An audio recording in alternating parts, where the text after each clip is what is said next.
हमारे पीसीसी के सदस्य अब्दुल्ला शेर खान जी और यहाँ उपस्थित हमारे सभी सम्मानित पत्रकार भाइयों बहनों, छायाकार साथी और इलेक्ट्रॉनिक मीडिया के सभी साथियों, जैसा अभी हमारे प्रवक्ता आदरणीय उमाशंकर पांडे जी ने बहुत ही विस्तार से बातें रखी हैं आपके सामने कि जिस तरीके की स्थितियां बन रही हैं, उन स्थितियों में निश्चित तौर से आज नौजवान परेशान है।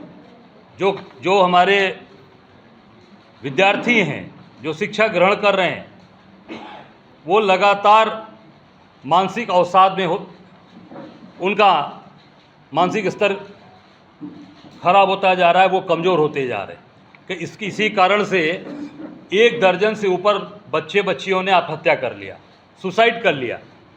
जिनके माँ बाप ने कर्जा लेकर बैंक से, साहूकारों से, लोगों से कि हमारा बच्चा डॉक्टर बन जाएगा, हमारा बिटिया डॉक्टर बन जाएगी, वो पूरा परिवार बिखर गया। उसमें यूपी के भी एक जगह घटनाएँ आ रही हैं, पूरे देश में ये घटनाएँ हो रही हैं।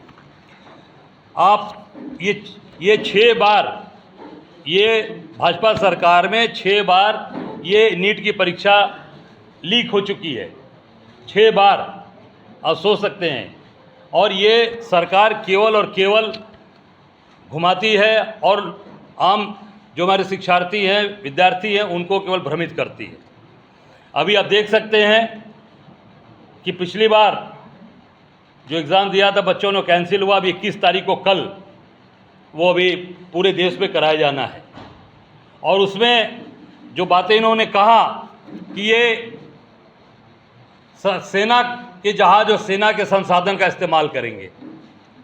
अरे भाई, सेना के संसाधन का इस्तेमाल करिए, बच्चों का भविष्य, उसके लिए कुछ भी करिए, पर जहाँ पेपर छप रहा है, सबसे बड़ी गड़बड़ी तो जहाँ पेपर छप रहा है वहाँ है ना, कि जो एजेंसीज़ पहले ये सरकारी प्रेस में छपते थे पेपर, अब ये प्राइवेट एजेंसीज़ में पेपर छप रहे हैं।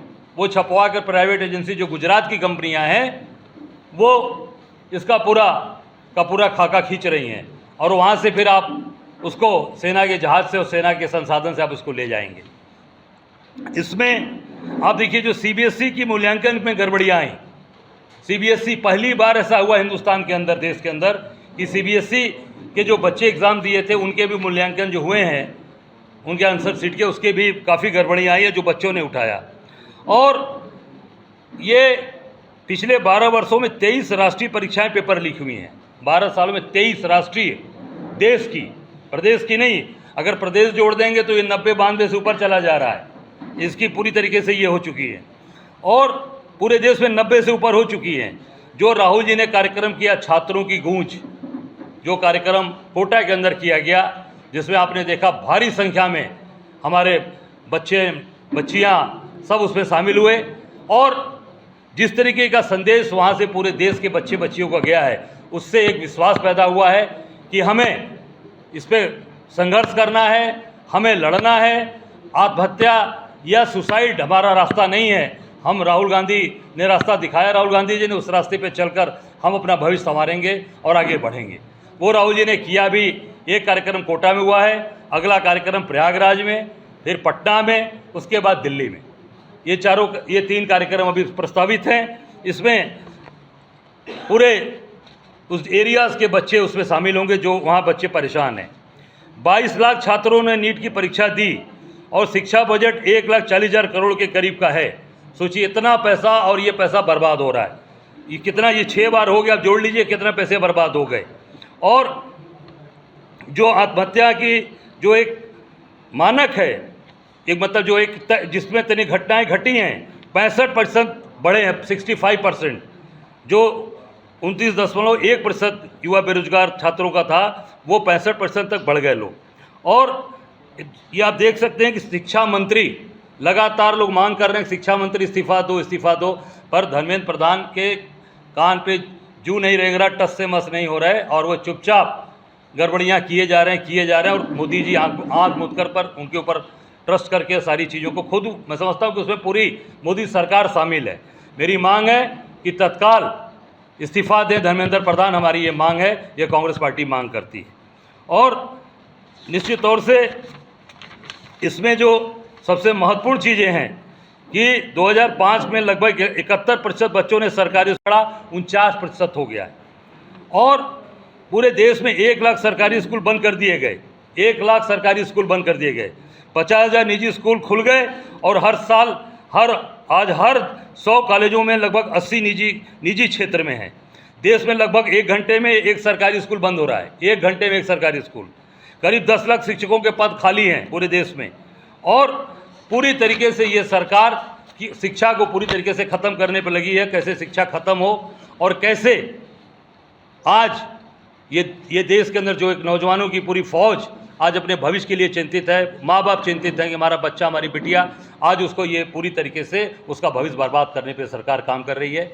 हमारी मांग है कि पुनः मैं मांग करता हूं कि धर्मेंद्र प्रधान का इस्तीफा होना चाहिए। और मोदी जी अगर इस्तीफा वो नहीं देते तो मोदी जी अगर ईमानदारी की प्रतीक आप करते हैं नरेंद्र मोदी जी, तो धर्मेंद्र प्रधान को तत्काल बर्खास्त करिए, हमारी मांग। धन्यवाद। कृषि मुल्क का भविष्य जो है नौजवान और किसानों में जुड़ा होता है, मगर ये दोनों फेमस है हिंदुस्तान के अंदर। और ये कहा जा रहा है कि जो है हम नौकरियां और जो है सारी चीजें उनको दे रहे हैं, मगर सभी चीजें अंधकार में जा रहा है नौजवानों का। काफी लोगों ने मौत को जो है अपने गले लगा दिया, मगर आज तक किसी विभाग का अधिकारी या कोई शासन प्रशासन का या मौजूदा सरकार अभी तक किसी घर नहीं जा पाए। कैसे देखते हैं सर? देखिए, जब ऐसा आपको बता दें, ये सरकार पूरी तरीके से असंवेदनशील है। अगर सरकार संवेदनशील होती तो ये नीट के जो डॉक्टर्स जो बनने वाले बच्चे हैं उनकी 6 बार परीक्षा लीक होती। ये पूरी तरीके से सुनियोजित तरीका है इनका। और वो बड़े बड़े ऊंचे दामों पर आप देख सकते हैं उसकी बेच खरीद हो रही है। ये तथ्य है, प्रमाण है। तो इससे साबित हो रहा है कि ये सरकार नौजवान बच्चों के प्रति और देश के जो हमारा भविष्य उसके प्रति ये पूरी सजग नहीं है। और सरकार केवल और केवल अपना एजेंडा सेट करने पर लगी है। बाकी आम जनता, आम लोगों से इनसे कोई मिलने सरोकार नहीं। राहुल जी का कार्यक्रम जुलाई का बना है, एक डेट अभी 10 आई है, पर टेंटेटिव हो सकता है उसमें, पर 10 जुलाई का भी टेंटेटिव दौरा है उनका। इस बार की परीक्षा में जो दावा सरकार कर रही है कि संबोधित किया गया है, देखिए, मैं इतना ही कहना चाहूँगा उदय जी कि अभी दावा तो पहले भी किया था इन्होंने कि फुल प्रूफ होगा, पर उसके पहले पेपर लीक हो गई। तो मैं यही उनसे आग्रह करूँगा कि भगवान उनको सद्बुद्धि दें और पूरी तरीके से फुल प्रूफ ये परीक्षा कल की कराई जाए।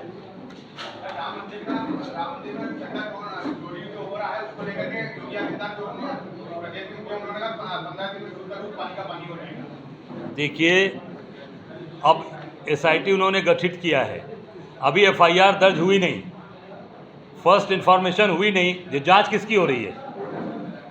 जांच किसकी हो रही है?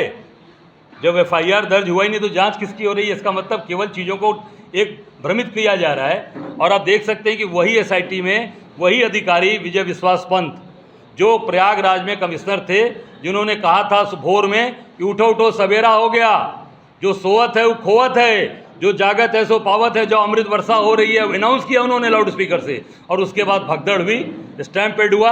विजय विश्वास पंत के खिलाफ सरकार ने कोई कार्रवाई किया? नहीं किया। और वही दागदार अधिकारी जिसके ऊपर खुद जांच चल रही है, जांच के दायरे में है, उस आदमी को SIT के अंदर भेज दिया गया है। इससे साबित हो गया कि केवल और केवल ये जो SIT बनी है ये लोगों को क्लीन चिट देने के लिए बनी है, केवल क्लीन चिट देगी। सीएम योगी ने इसी पूरे मुद्दे को लेकर कहा कि रामायण काल में जैसे मारीच और सुबाहु थे, वैसे ही सपा और कांग्रेस के शासनकाल में माफिया राज था। और उन्होंने आप लोग जिस तरीके से इस मुद्दे को उठा रहे हैं, कालनेमी से तुलना की है। देखिए, मैं इतना ही कहना चाहूँगा कि कालनेमी से अगर तुलना करनी है तो निपेंद्र मिश्रा की करें, तुलना करनी तो चंपत राय जो चंपत कर गए आप चढ़ावा का पैसा है। अगर उनकी तुलना करनी है कालनेमी से तो वहाँ पर गोपाल राव की करें, वो करें, अनिल मिश्रा की करें, जितने लोग उसमें बैठे जिन्होंने पूरी तरीके से आम जनता जो अपने पैसे बचाकर अपने पेट काट कर भगवान की शरण में जाती है और जाके वहाँ पे चढ़ावा चढ़ाती है। और चढ़ावा का कोई हिसाब नहीं होता, चंदे का तो हिसाब होता है, उसकी रसीद कटती है, चढ़ावे का कोई हिसाब नहीं होता। वो चढ़ावा चोरी करने वाले के खिलाफ कार्रवाई करें, तब मानेंगे कि नहीं आप सही बोल रहे हैं। नहीं तो ये साबित हो जाएगा कि आप भी उन्हीं भ्रष्टाचारियों में योगी जी भी लिप्त हैं, उस पर शामिल हैं। सारी बातें हो रही, चर्चा छुट्टी को लेकर सब कुछ हो चुका है, यानी कहा गया जांच होगी सब कुछ, मगर FIR अभी तक के लिए लिखाई गई है। सबसे बड़ा सवाल यही उठता है। देखिए, यही बात सबसे महत्वपूर्ण है कि भाई अगर FIR ही नहीं लिखी गई, फर्स्ट इन्फॉर्मेशन हुई नहीं, और उसके बाद आप जांच करा रहे हैं, किसकी जांच करा रहे हैं? किस चीज़ की जांच हो रही है? इससे साबित हो रहा है कि पूरी तरीके से ये केवल एक आई वॉश है, जनता को भ्रमित करने के लिए।